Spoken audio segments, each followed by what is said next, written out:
Shalom, shalom. We'll be starting in a few minutes. I'm trying to get everything set up with the Zoom so that there can be an interactive class. Please pray for my computer, the other one, that it cooperates. Oy vey.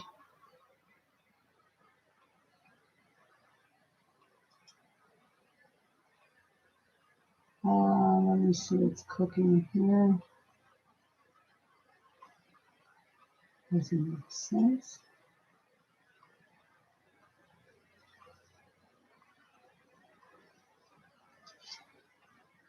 Okay. Now, let's see if we can get this going here. Please, Father, for sure.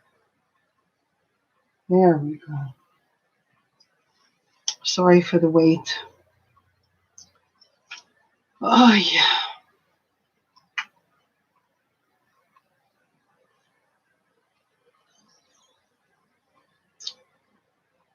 Hopefully in one more minute we'll get started. Maybe you can start giving over something on Pesach while I'm trying to get this going. Right. Good evening, everybody. Just say a couple of words till Rebbe Yiska begins. This is sort of an alert to something that's often overlooked. First of all, we hope to sell our comets. All of us sell our comets. We worked in that today too. A very simple process, and people need help with it. I'll explain what it means. I think Rebbe Yiska has mentioned it already, that if the chametz that you own today belongs to a non-Jew during Passover, so it's not yours at all, then after Passover, the rabbi who sold it to a non-Jew buys it back and you can use it. So one of the things we have to do in our preparation for Pesach, besides the kitchen, which is rather involved, as Rebbe Yiska has shown, you have to check your closets and even your clothes in your closets. You may have, let's say, a little packet of crackers in a coat. It might be a spring coat that's not been too cold to wear yet. You have to check your pockets. If children are involved, kids get the chametz all over the place. Your automobile may have to be vacuumed. The trunk, check carefully. Sometimes you leave something there in case you get hungry, a situation, it got stuck there from a shopping trip and you forgot about it for months already. The glove compartment, be very careful, check the glove compartment as well to make sure that there aren't any snacks in there whatsoever. There are other things that we have to be concerned about, is that after the holiday is over, and you're going back to your favorite supermarket, if a Jew owns that supermarket, it's a Jewish store, and that Jew did not sell the chametz, so the rabbis made a fine. We're not supposed to use the chametz of a Jew that was belonging to the Jew on the week of Passover. Once we get into communication, I can explain more as well. So you should pick out now a store that you'll be able to use after Passover when you're going to buy the chametz once again. It's only a problem with actual chametz. Let's say canned goods, canned vegetables, canned fruits. That's not a problem. We're only talking about perhaps cookies, crackers, bread that was owned by a Jew during the holiday of Passover, and therefore, unfortunately, that Jew has transgressed. So that chametz can never be used afterwards. Again, it's only something that's definitely leavened. And what is chametz? Chametz is one of the 5 kinds of grain: wheat, oats, barley, and rye. And wheat, oats, barley, and rye, and I forgot one that'll come to me in a moment. And there's the 5 of these grains, and if they come in contact with water, to be as part of the process of making them, they become leaven. They become leaven. So, yeah, I'll try to remember. So if the product in question that you want to buy after Passover doesn't have any grain in it of any sort, that won't be a problem. If it has something like tapioca or something like that, that's not chametz. It's not a problem. If anyone can they answer back yet, or they Not yet. or anything like that? Okay. Also, explain what to do if all of a sudden in the middle of Pesach or in the first day, they open up a closet, a freezer or something, and find something that shouldn't be there. Right. A piece of bread, a cake, something like that. Thank you for asking. It has to be destroyed. It was chametz that was not sold with your chametz. It actually has to be destroyed. You can't even give it away, but it has to be removed altogether. Let's see. Removed and done what with? I mean, now they have, what do? They pick it up, they put it, what do they do with it? Well, if it's Yom Tov or Shabbos, if it's Yom Tov or Shabbos, you just put a bowl or something over it to make sure that you don't make use of it. On Chol Hamoed, you have to destroy it. It's preferable to burn it. Let's say, as Rebbe Yiska mentioned, let's say, God forbid, you found a little packet of crackers that was forgotten or forgot to place it into the closet or cabinet where the non-Jew's chametz has been placed. So this was forgotten. If it's Shabbos or Yom Tov, then you cover it over, and on Chol Hamoed, that's the weekly part of the holiday, it should be burnt, preferably, or at least destroyed. If it remained throughout Passover, you found it in the last days, you have to destroy it after Passover. We can't destroy it on the strict part of the holiday. As we recall, Shabbos, it's a week from this Saturday, is Erev Pesach, the day before Passover. The first two strict days are Sunday and Monday. And then 7 and 8, the 7th and 8th day of the holiday, they are strict holiday again. So when it's strict holiday, we can't destroy any chametz. You have to just cover it over with a bowl or something in order to make sure that you don't make use of it. And as a reminder that either Chol Hamoed, the weekday part of the holiday, which is Tuesday, Wednesday, Thursday, and Friday. Then Excuse me, on Zoom, do you all hear us? Hello, Baruch Hashem. Excellent. I just wanted to make sure everybody could hear us because now there's interaction. And I spoke to Carla before the class, and she told me she's got a lot of questions, and Baruch Hashem, that makes for a very interesting class. So I hope you all have some questions, and we can get started. If you could text Reb Ephraim and ask him to do a name change on Zoom if you can. Okay, so let's get started here. For those who want to, they can also hook up on YouTube Live. We are now recording on YouTube Live as well. Okay, so I wanted to do a quick review before we go ahead and start, and that is that it's very important to make lists.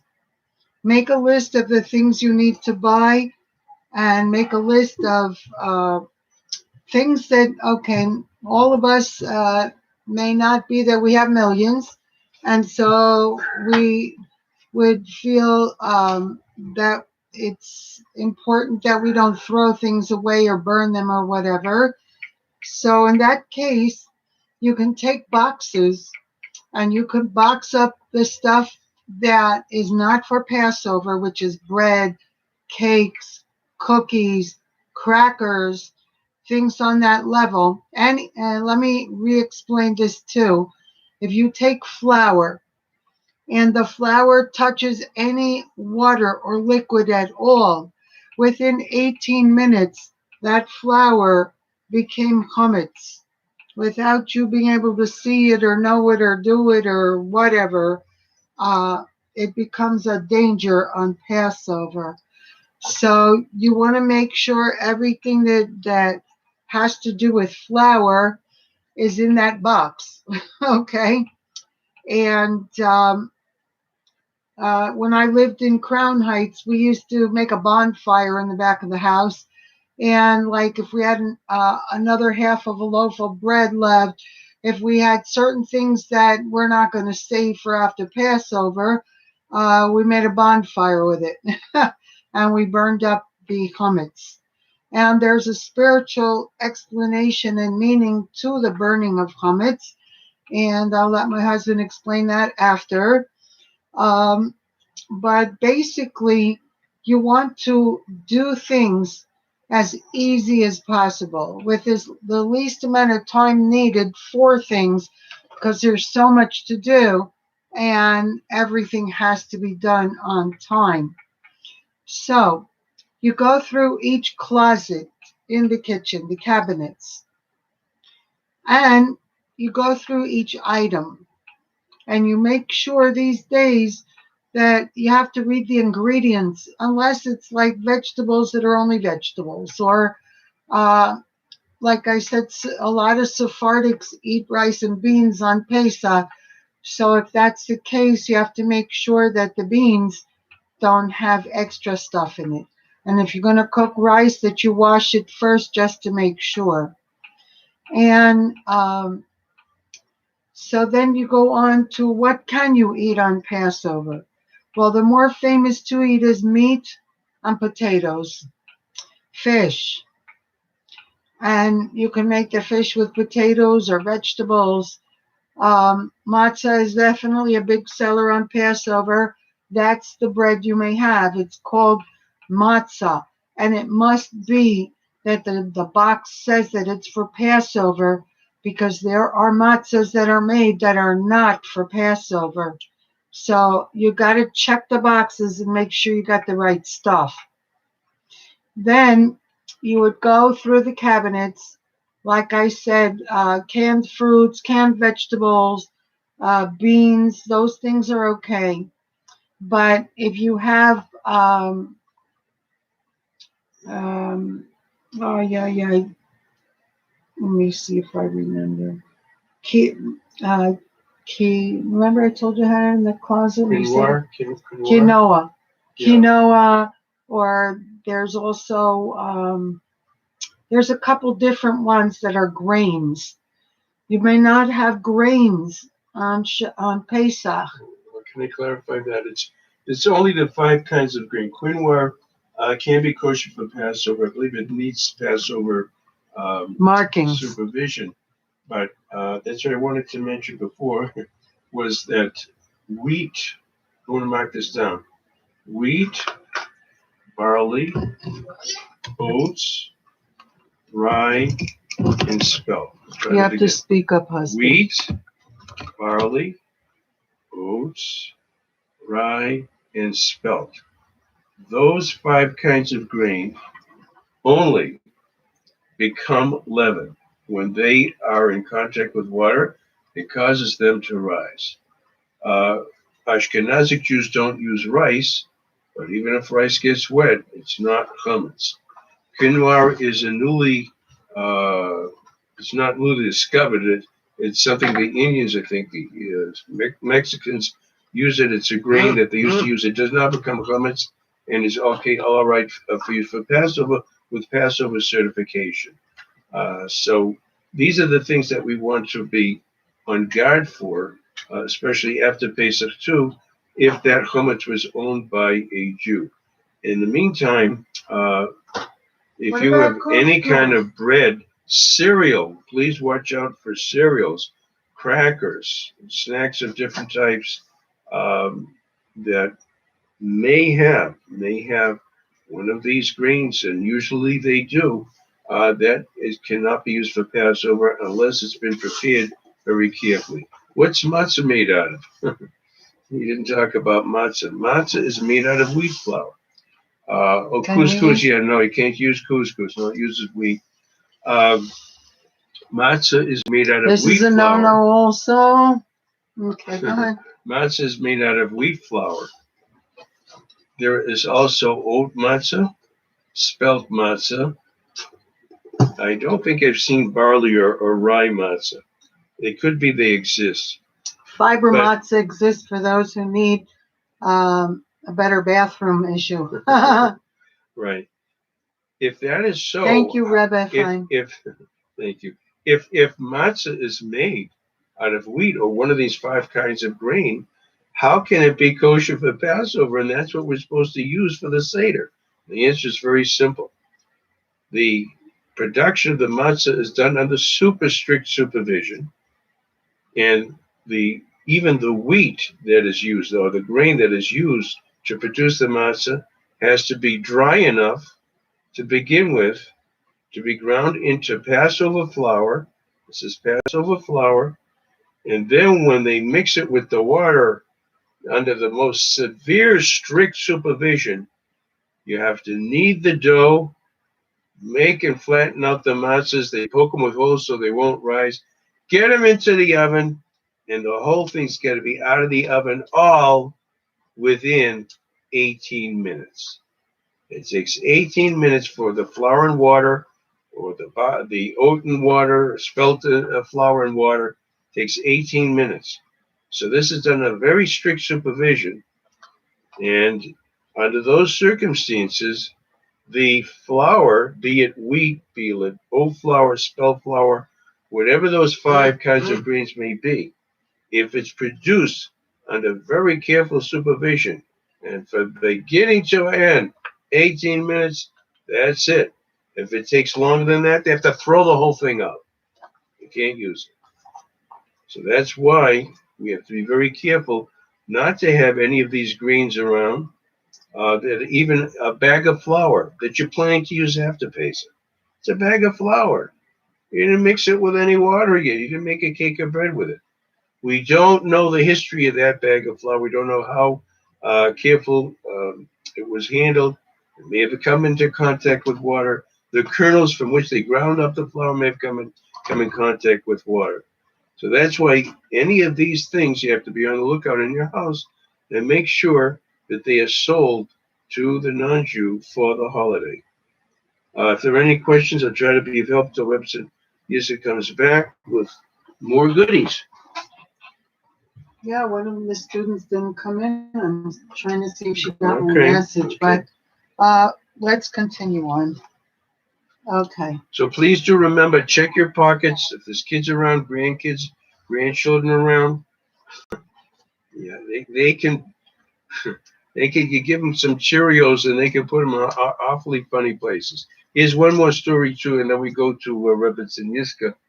As things come into mind, as problems come up. You got furniture in your house.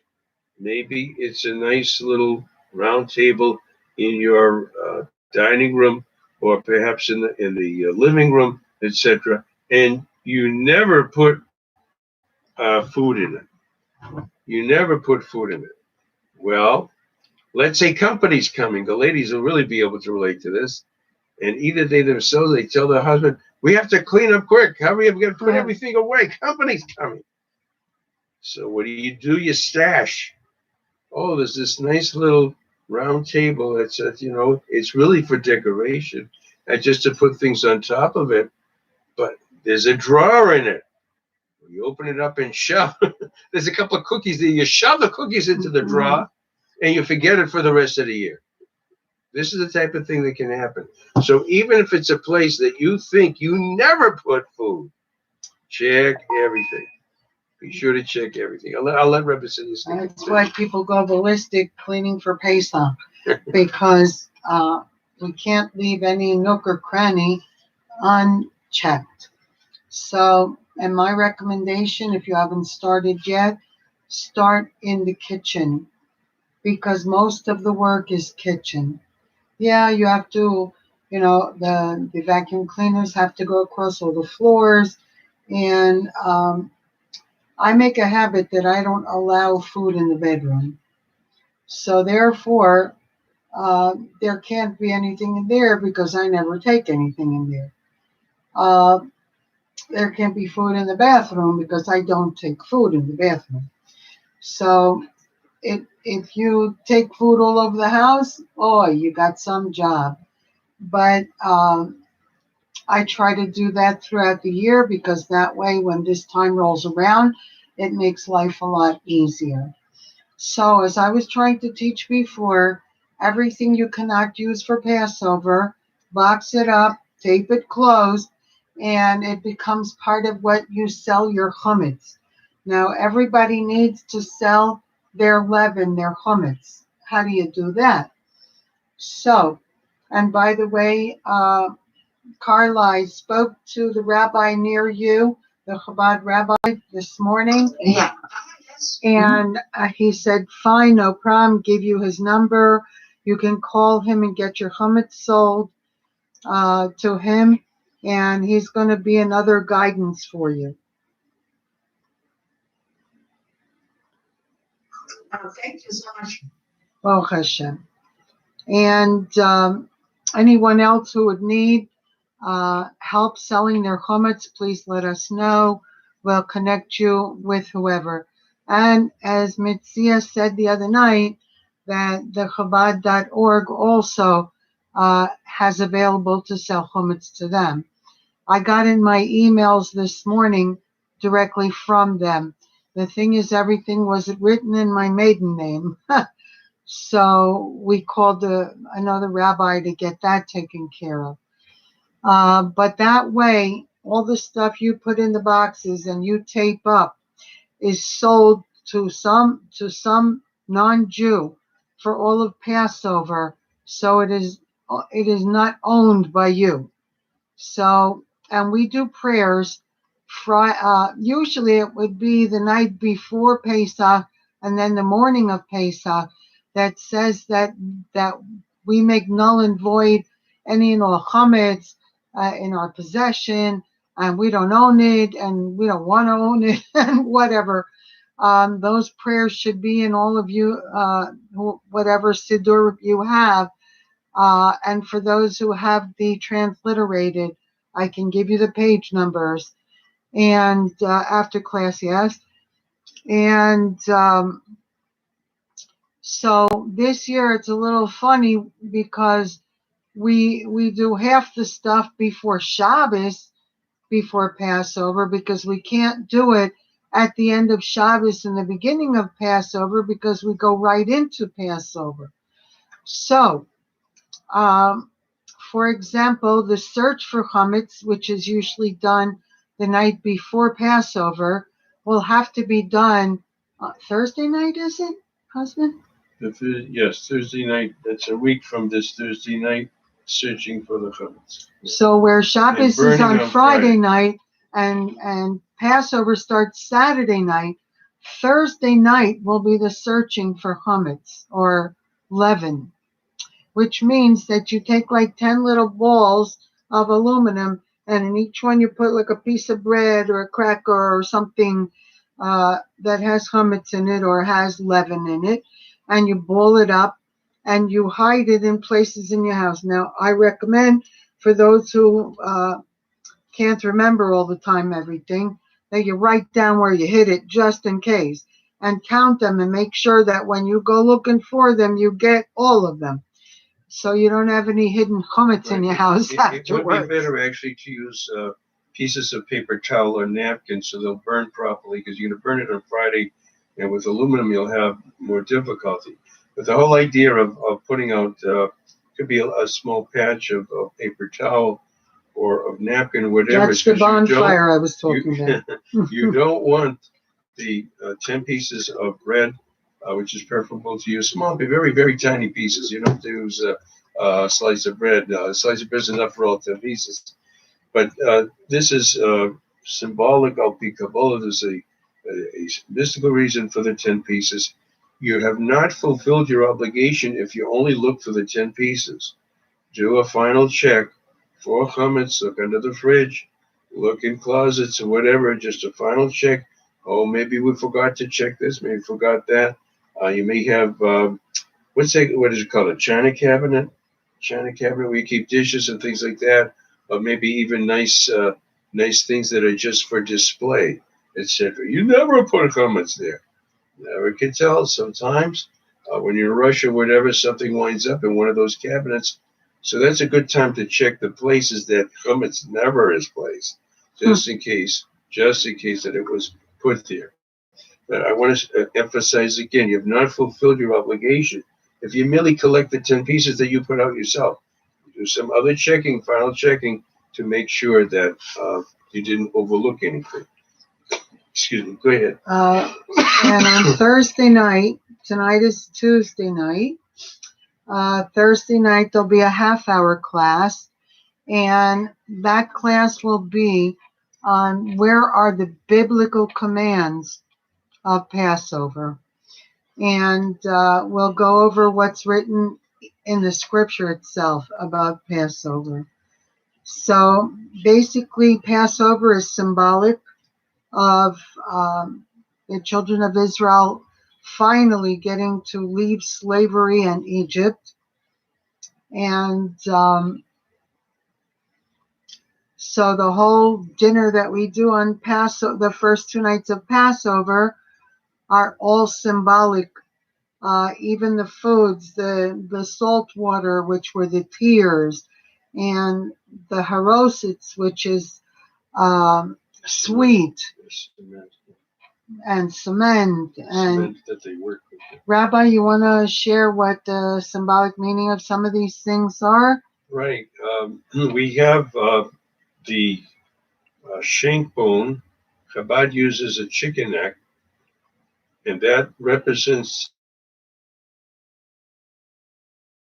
the provide now, because we don't have the Holy Temple yet. But it's a remembrance that on that night, that first night of Passover, we would be eating of the Paschal lamb. That used to be the false god of the Egyptians. That's why the Almighty purposely wanted us to use the false god of the Egyptians to show that we don't believe in it, and that it's being used on the contrary for a mitzvah. Then there's the egg. What are you doing with the egg there? And we eating eggs a little bit later too. The egg is a sign of mourning. Usually, God forbid, someone passed away. They serve eggs, hard-boiled eggs. God forbid, nobody should know from this. Eggs are round. It's reminiscent that the mourning goes, when someone passes away. I mean, it happens all over the world. The world is round all over the world. The egg also has another meaning behind it, which is very interesting. You'll find this very interesting. Very few people know this. The egg represents the additional sacrifice that was brought along with the Paschal lamb. This year, it actually would not have even been brought. But at any rate, it represents another sacrifice that you would normally be eating a separate sacrifice, and so you'll be eating the Paschal lamb as a dessert.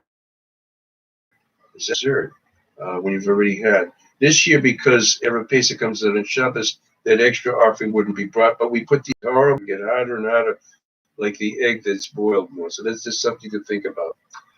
The bitter herbs, of course, remind us, of course, of the terrible bitterness of the slavery.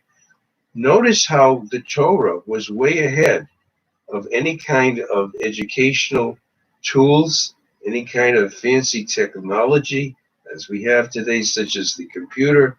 The Torah is way ahead of that. The Torah wants the Jews who are living now, and especially children. It's such an educational night for children. If you taste something really bitter and it makes you cry sometimes, I know when I bite into that horseradish, you can also use romaine lettuce that has to be washed. When you bite into that horseradish, boy, you start getting tears in your eyes. That reminds you of this bitterness of the slavery very well. Also on the Seder plate, we have the charosis, which is a mixture basically of apples, nuts, and wine. Of course, everything kosher for Pesach. And it looks like cement. It's reminiscent of the mortar, the cement that we had to mix. We had to put straw into it too. So put some sort of spice that looks a little bit like straw that's permissible on Passover. And that we also had to work with making the bricks. Terrible, terrible suffering. Pharaoh even stopped supplying us with the raw supplies. We had to go and search for the straw to mix with the cement. Very, very rough deal. Excuse me. Yeah. Where you were talking about the egg, right? I also learned that an egg, it doesn't have an end or a beginning, and that our souls are also eternal. We may come to this world and leave this world, but the soul doesn't die. Only the body ceased to be there, and it's for a while, because according to what's written, Techias Amazing, the resurrection of the dead, the bodies will be put back together, no? By Almighty God. I was taught that the egg also means the eternal soul. Beautiful, very, very nice. Also, besides the charosis, which looks like a mortar, it's a food, of course. We'll be dipping the bitter vegetable into the charosis, reminding us of the bitterness of the slavery and having to work to produce the cement. Really impossible and tremendous suffering our people went through. They swore at us. They made us clean their filthy streets. That's one of the reasons they were punished with the lice, by the way. They made us do all their dirty work, literally do all their dirty work. Swore at us. They made us babysit, which sounds to be pleasant. They leave us with a bunch of screaming kids, etc. Every possible thing they could do to us. They would give women men's work and men women's work. So women doing men's work is pretty rough, but men doing women's work should have been easier, right? No, because they're doing women's work, it was like a tremendous insult. It was a tremendous, what you would call, um, really shame or easy. That's not always the determining of what the slavery is. There's one more item also in the Seder plate I wanted to mention. There's 6 things altogether, and that is the salt water. The salt water, of course, as Rebbetzin Yiska's already mentioned, reminding us of the tears of the Jewish people and the suffering that we went through. I'll let you take over. No, whatever Hashem puts in your heart, that's what people need to hear, So, getting back to the kitchen, right? So, as we mentioned in a prior class, the entire refrigerator needs to be taken out.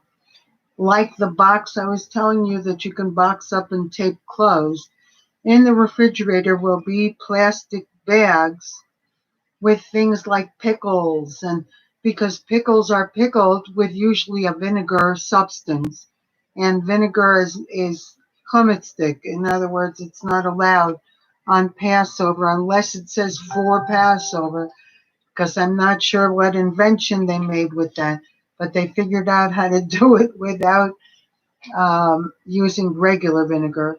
So, but the things that are not able to be used on Passover, and I highly recommend to everybody, get the Blumenkrantz book. This is an older one from 2017. We're waiting for this year's to come. We ordered it. They already notified us that it was shipped. It should be here hopefully tomorrow. And then we can start teaching directly from the book, because things change every year. That's why you have to have a new book every year. You can't use an old one. So what goes on with that is, in the refrigerator, you're going to bag up the things you cannot use for Passover and tie it, tape it, whatever. It goes into a back corner. It cannot be opened or used on Passover whatsoever. It has been sold to a person who is not Jewish, and it belongs to them until Passover ends. But that way you will not have to do another couple of $100 shopping after Passover to replace everything. And because everybody is different, everybody eats different stuff, everybody bought different stuff, and we're not going to start going through the list of this and no and whatever. You can find out what is and what's not for Passover through this book. And although you can't read the whole book right now, Baruch Hashem for the table of contents, which classifies everything. So there are certain sections which you need to read, being that they have a section on makeup, on things in the bathroom. I looked up years ago my shampoos and stuff. Baruch Hashem that what I use is okay. Um, but that's also another, and certain makeups we have to be careful with. We're not going to eat it, but anything that goes on your skin goes into your body. So you have to be very careful with that as well. And it's very hard to know what's in it because a lot of the stuff, unlike food, doesn't have to have a contents label. We were looking the other day at paper plates, and used to be up until this year that styrofoam was not allowed because it had some kind of powder in it, and the other kind of plates were allowed, like the cardboard looking ones. But all of a sudden this year, I heard on a teaching where it's the opposite, which is really weird. So when we went to the supermarket, we went looking at the packaging, and it says nothing about what's in it. So that's another challenge we have this year. Uh, as soon as I get confirmation on what to do and not do with all that, I will let you know. But going back to the preparation, once you've separated everything in the kitchen as to what you can keep for Passover and what you can't, and most of you live in places where there are kosher stores, so it's much better to buy things with the kosher marking saying it's probably like OU and then it has a P on it, and the P is for Passover. You can ask the people that work in the store, but I'm sure they have sectioned off as to the things that are marked for Passover. We have a bigger challenge out here, but we called a kosher store that hopefully is going to deliver our stuff to where we're going for the first days of Pesach. So we also will be able to have what we need. Sorry. So, like I said, once you've separated, yes, this, know that, then you're ready to go forth. You can start doing one cabinet at a time in the kitchen. That once you've separated yes and no, you can take a sponge and soapy water in a little bucket or a dish or a big bowl and clean off the shelf with soapy water, then dry it with a paper towel. And then you want to take some boiling water. You can use like a cup or whatever, but if it's a cup that you've used all year long and it's not going to work if it's porcelain, it's got to be most likely if you can get a tea kettle that only has hot water, it never gets cleaned out inside with any sponges, so that works the best.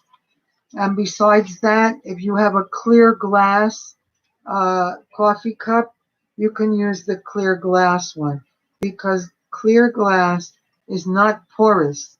Therefore, it does not retain what it's used with or on. So it's a lot safer. Being that the paper cups these years have such challenges, I'm not sure to tell you to use that at this point. Can they take one of the paper cups and put boiling water and pour that boiling water on the shelf? No, you can't. No, No, right? don't use the paper cup at all. And your dishes that you use for chametz, pots and pans, also have to be put away for Passover. They don't have to be sold, but they have to be put away so they won't be accidentally used on Passover. Because even a pot that's clean, and they should all be clean before being put away, even a pot that's clean, when you cook food in it, and that pot was chametz, it was used for chametz, it makes the food that's cooked in it now also chametz. So all your pots and pans, dishes, things of that nature that we use for eating during the year, they should all be placed in a closet as well for Passover. They don't have to be sold, so you don't have to worry about that.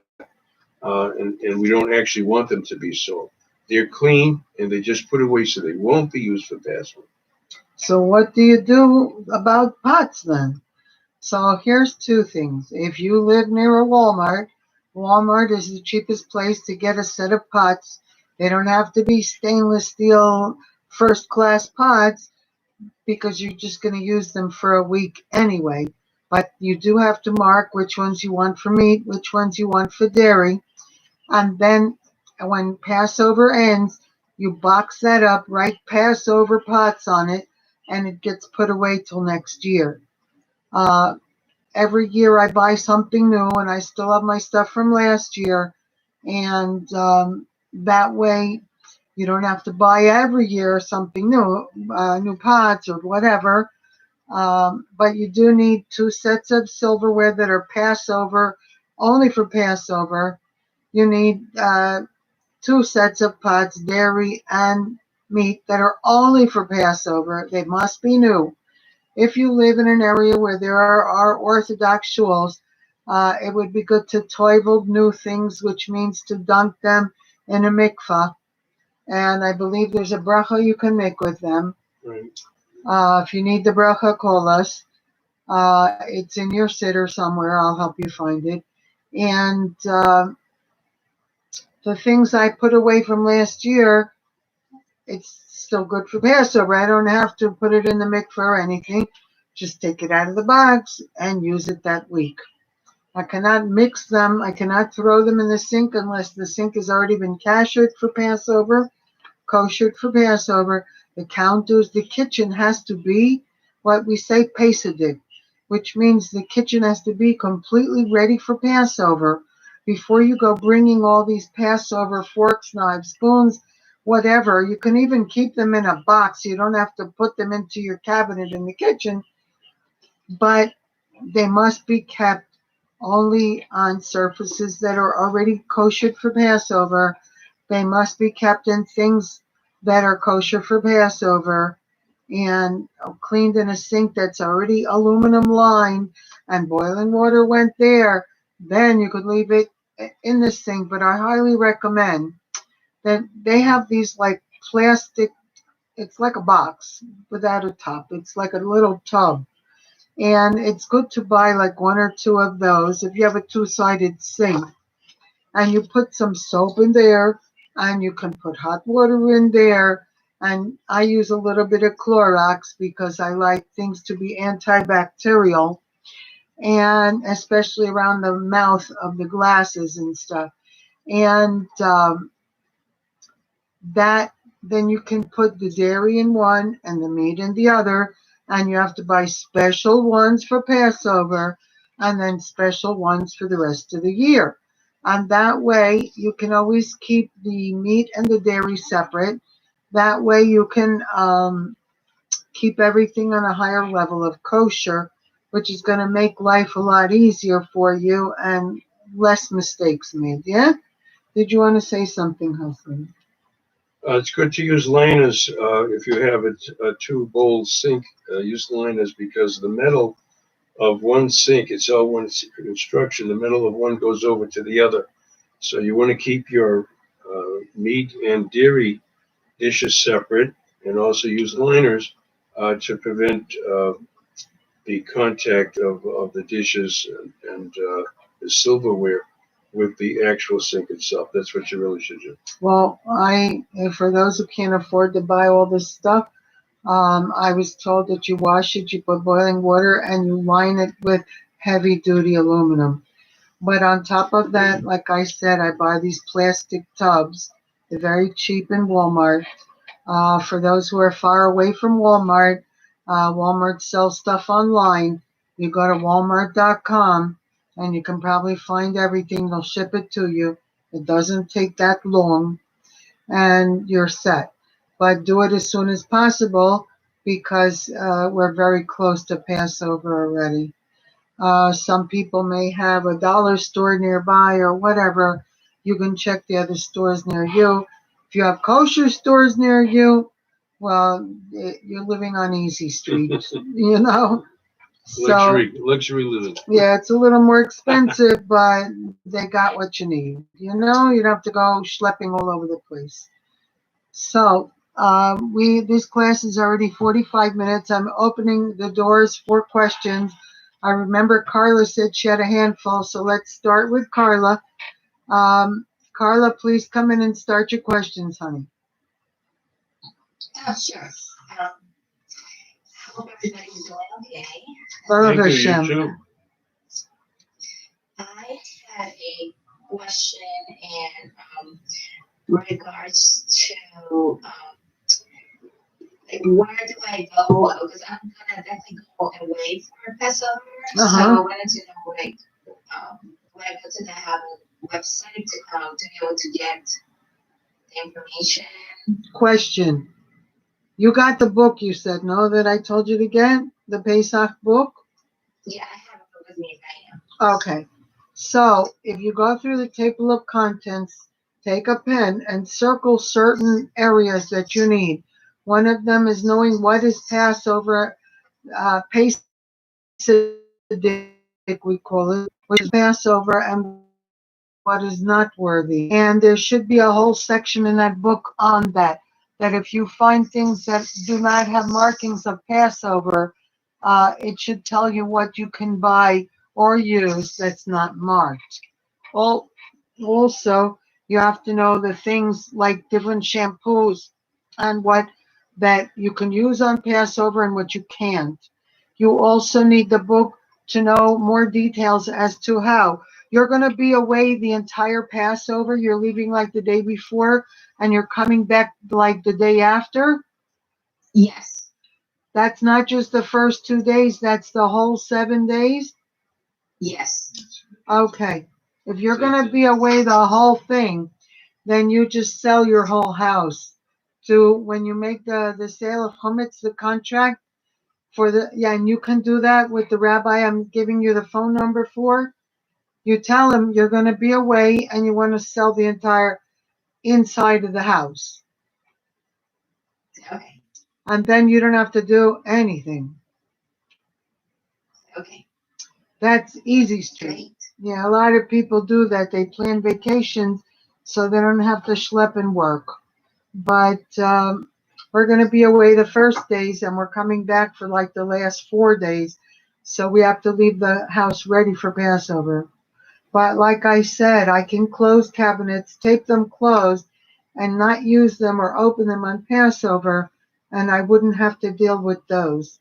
So I could take the boxes, which I did, and they're on my sofa, of my Passover stuff.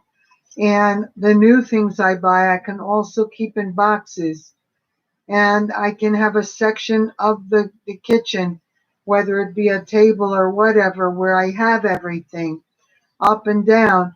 And then I don't have to do all, I will have to do the refrigerator no matter what.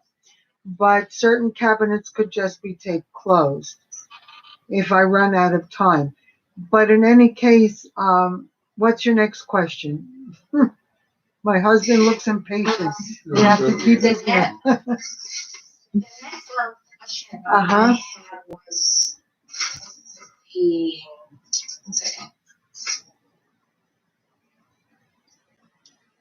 is there? I think you already answered right now. Like, is there anything that I need to throw away, like completely? Yeah. If you have a half a loaf of bread left, that should go. Yeah.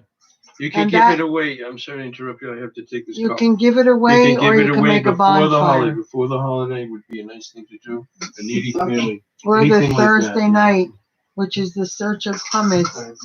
You can leave it to make part of the bonfire, or you can give it away for charity. Either way, not to another Jew, of course. Yeah. What's next? You have more? Yes. See. And please, everybody who's listening in the class, I love questions, so please keep questions, okay? Write them down. Mitzia? Yeah, perfect. Okay, I have a question. Uh-huh. Because the Pesach starts on Saturday, when is the firstborn son? When is the what? The fast? Fasting will be Okay. That's a question. My son is the That's a question from a husband. He'll be right back. He got a phone call. He shouldn't be long. Husby, I need you. I'll be right there. Okay. So, Right. Okay. We can ask tomorrow. do you have any other questions or only that one? Only this one because we started the test. So maybe Exactly. So my husband will be back in 1 or 2 minutes and he'll answer you. So Carla, what's the Okay. next question then? And please write them all down, your questions. Mm-hmm. The other question I had was about what are the things that that I can do in regards to, like, if I'm going away to a place, Uh-huh. and what do I do? Like, I just think that, what are the things that I do if I go to Okay, a here's a hotel question or I for go you. to, Where are you going? Are you going to visit other Jewish friends? Or are you going to a place where you're going to be alone, only lonely? yeah, I'm gonna be alone. Okay, here's what you want to do. Find out from the rabbi I'm going to give you the phone number to what he's Okay. doing. You may be able to join his seders and everything. You need to be at a seder the first 2 nights of Passover. So if he has a place where you can stay nearby him, that would be the ideal. And usually they have, because he's a Chabad rabbi, and they're big outreachers, if you know what I mean. But you talk to him, you find out everything, and then call me back with whatever you need me for. But So the two nights will be Saturday and Monday. Saturday night, Saturday night and Sunday night. Saturday night Okay. and Sunday Saturday night night. and Sunday night. Now, give me a second, Carla. Mitzia had a question about the fast of the firstborn. Right. It only applies to strictly to a firstborn son. Mm-hmm. A firstborn son. That's her son. Yeah. So she wants to know when he should fast. What he can do is attend a completion of a bond with the Torah. Where does he live? Is it with you in Queens? In Queens, yes. He could go to a synagogue to speak to the rabbi first, and what they do is they have a completion of the volume of the Talmud. We make a little party when you make it's called a siyum, at a completion of a volume of the Talmud. Let's say they have services 6:30 to 7:30, then right afterwards they'll have the siyum. I'm not sure what your son's schedule is, but it's usually right after the services that someone will complete a volume of the Talmud, and then it's permissible because it's a joyous occasion. It actually permits you to avoid the fast. So that's something he could do. In Queens, there must be many synagogues he could go to, but I would call in advance. I would call in advance where you're going to go and what time they're going to have the service and the siyum. So your son attends that, he won't have to fast. Okay. Thank you. You're very welcome. Yeah. And of course, anything and everything that anybody needs help with, we're here for you. Carla, what's the next question, Carla? Well, I think if I speak to the other rabbi, he will be able to answer my questions. It's just pretty much. He's very like, what busy, do I? honey. I've never done this, going away from Passover, and I'm just very excited, but at the same time, I don't know what I need to do. So. I would suggest that you talk to the other rabbi to find out, A, if he has a place for you to stay, or is there a hotel or something close by. B, if he's going to make a seder, can you come? And like I said, according to what those answers are, you'll contact me and let me know what's yes and no and maybe, so I can work with you on getting you to be and do what you need to. Okay. What's the next? You have another question? I think those were all the questions about Pesach. But I have other questions, but Yeah, do it. Separate. Yeah, no, let's do it. Oh, okay. So I was a little curious about Judea and Israel, and when they were divided and there were a lot of conflict, and I wanted to know, like, what's the difference between a Jew or an Israelite, and I wanted to have to understand the difference, because I know we have Israel now, but I wanted to know, like, like, is there any division still? And, you know, I don't know. I can explain it. I'll keep it super brief. That after King Solomon, his son Rehoboam, Get closer, please, and speak up. was advised very poorly, and he told the people that he's going to even raise the taxes a little bit like like the Democrats and Republicans. Ask if they can hear you, Anyway, can you please. hear me? Can you hear me? Yes. Okay. So this caused a tremendous division in the kingdom. If a person has a Jewish mother, they're Jewish. So it's just a question of, unfortunately, that the kingdom of Israel was split into two, the northern kingdom and the southern kingdom. Well, they're all Jewish. All of them were Jewish. There's no question, there's no difference between an Israelite and a Jew. They're all the same. If someone is born in Israel now, they're a native Israeli. That's what they call them. They're no more Jewish than anybody else. As long as you have a Jewish mother, the person is considered Jewish. So there's no difference between the northern kingdom and the southern kingdom. They all were Jews. It was all politics. Real literally politics. It was all politics. And the king of the northern portion of Israel there was constantly at war with the king of the southern portion. Most of the Jewish people are descendants of either Benjamin, Yehuda, those tribes, Benjamin, Judah, or Levi, the Kohanim and Levium. I got 2 cents. The other to tribes, add. for the most part, are mixed amongst the nations, but there are some people who have a tradition that they actually are Jewish. Go ahead. And if you roll the clock back to the time of Abraham and Sarah, you will find out that Hashem had made promises to them for their descendants. So the reason why a person is Jewish, if the mother is Jewish, is that the descendancy continues the chain.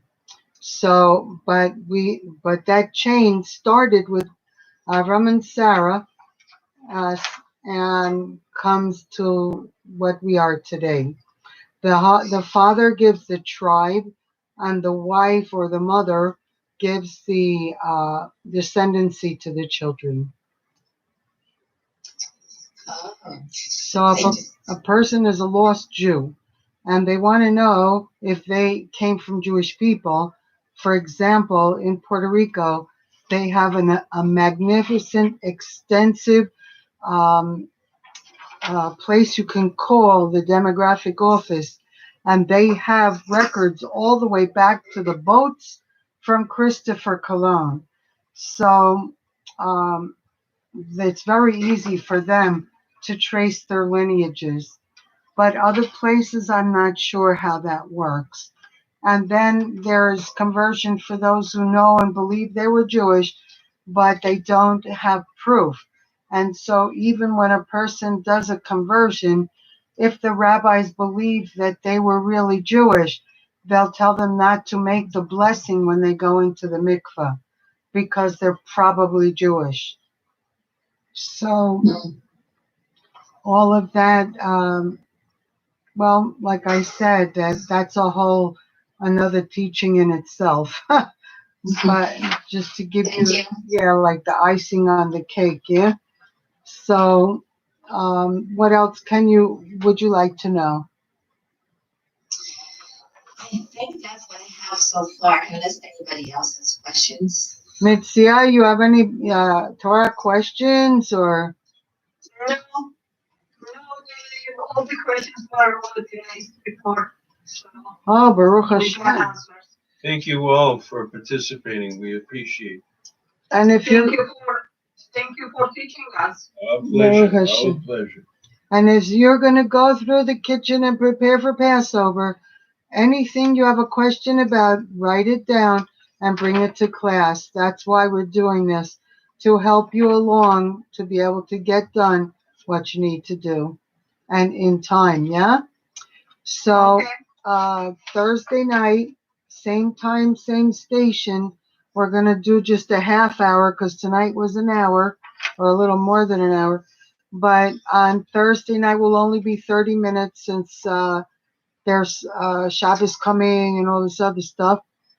And then we'll be again on Sunday night. But Thursday night will be dedicated to biblical passages about Passover. Okay? And we're available by phone. If you all have any questions, anytime you can call us. And Mitzia, call me tomorrow if you can in the morning to let's catch up for Ora, okay? For the entrance of Ora. What does that say? Low system resources may affect your audio quality. Try closing some. Oh, great. Can anybody hear me? You're into. Yes. It's sometimes it breaks. Yeah, no, that's. I think connection is not very well. It only does it when I'm on this class. So you know what that says? That I guess the evil one is not happy with what we're doing. So, you know, he can try, but he can't succeed. You know? But what I was saying is that I'm going to try to do the classes. That'll be Sunday night an hour, Thursday night a half hour, on Tuesday nights an hour, till we get to Passover, so that we can get everything done. And after that, after Passover, I'm going to see if we do a Sunday night and a Tuesday night every week for kosher. What is kosher? What's not kosher? How can I keep the kitchen kosher? And we'll see how long that needs to last. Maybe it's only a couple of classes. But any questions you have about that, please also write them down so that when the class is, you don't have to remember what it was you wanted to ask, but that you have it in a little notebook. Okay? Yes? Are you guys there? Okay. Okay. So I wish, Yes. first of all, you all should have a perfectly healthy life now and forever, you and all your families. And I wish you blessings that life should be only happy and with goodness from now and forever. And we should see the coming of Messiah, son of David, soon in these days, and may it last forever. And when's the next time we'll see? Tomorrow. Tomorrow the class is New York time, 5:15. 5:15, right? And then For any- we take over afterwards. Yeah, we'll be on Zoom, we'll be on the phone, and we'll be on YouTube Live. So everybody and anybody is welcome. If you need links, if you can't find something, if you need numbers, please let us know. We'll be glad to send you whatever you need. Anyway, I wish you bracha tzlachah v'simcha. Those people who are on the phone, on YouTube Live, Zyga Bench. It's something with connection. I can't hear. Yeah. Okay, we were just closing the class anyway. Me too. Okay. Yeah, I was Okay, just thank saying, you. I Have a was good saying night. bye. I was saying bye to the YouTubers. Shalom, shalom. I'll be sending a Okay. copy of my Okay. class. Good night. You'll get a copy of this class anyway. Shalom, Thank you. shalom. Okay. Shalom. Shalom, shalom. Shalom, shalom. Zyka Bench, which is God bless you. And meeting, leave meeting, and meeting, and meeting. Now I send a class.